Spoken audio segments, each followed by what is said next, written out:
ನೋಡಿ, ನಾಟಿ ಸ್ಟೈಲಲ್ಲಿ ಮಾಡ್ತಾ ಇರೋದಂತೂ ಇದು ಆ್ಯಕ್ಚುಲಿ ಬಂದು ಸಿಹಿಯಾಗಿರುತ್ತೆ, ತಿನ್ನೋಕ್ಕೆ ಸಿಹಿಯಾಗಿರುತ್ತೆ.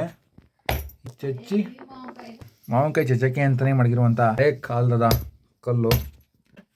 ಅದೇ ಹುಳಿ ಮಾವಿನಕಾಯಿ ಬರುತ್ತಲ್ಲ, ಆ ಹುಳಿ ಮಾವಿನಕಾಯಿ ಇದೇ ಥರ ಸೇಮ್ ನೀಟಾಗಿ ತೊಳೆದ್ಬಿಟ್ಟು ಉಪ್ಪು ಕಲ್ಲುಪ್ಪು ಹಾಕ್ತಾರೆ. ಅದಕ್ಕೆ ಕಲ್ಲುಪ್ಪು ಹಾಕಿ ಅದು ಖಾರ ಹಾಕಲ್ಲ, ಬರೀ ಕಲ್ಲುಪ್ಪು ಹಾಕೊಂಡು ಜಜ್ಜಿ ಉಪ್ಸಾರು ಮಾಡ್ತೀವಲ್ಲ, ಉಪ್ಸಾರಿಗೆ ಖಾರ ಎಲ್ಲ ಹಾಕಿ ತಿನ್ಬೇಕಾರೆ ಆ ಮಾವಿನಕಾಯಿನ ಹಚ್ಕೊಂಡು ತಿನ್ನೋದು. ನೋಡ್ತಾ ಇರೋ ತಿನ್ನಬೇಕು ಅನಿಸ್ತದೆ. ಯಾರಿಗೆಲ್ಲ ಬಾಯಲ್ಲಿ ನೀರು ಬಂದಿದೆ ಕಮೆಂಟ್ ಮಾಡಿ. ಈ ಥರ ಮಾವಿನಕಾಯಿ ಸಿಹಿ ಮಾವಿನಕಾಯಿನ ಬೇಕು ತಿನ್ನೋಕೆ ಅಂತ. ಇದು ಹಳೆ ಹಾಕಲ್ಲ, ನಾವು ಬರೀ ತಿನ್ನೋಕೆ ಅಂತ ಮಾಡಿರೋಂಥ ಸಿಹಿಗಿದೆ. ಎತ್ಕೊಂಡು ಟೇಸ್ಟ್ ಮಾಡಿ.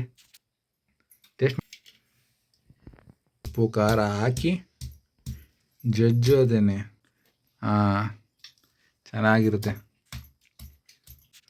ಯಾರಿಗೆಲ್ಲ ಈ ಮಾವಿನಕಾಯಿ ನೋಡಿ ಇಷ್ಟ ಆಗಿದೆ ಬೇಕು ಅನ್ನೋರು ಕಮೆಂಟ್ ಮಾಡಿ.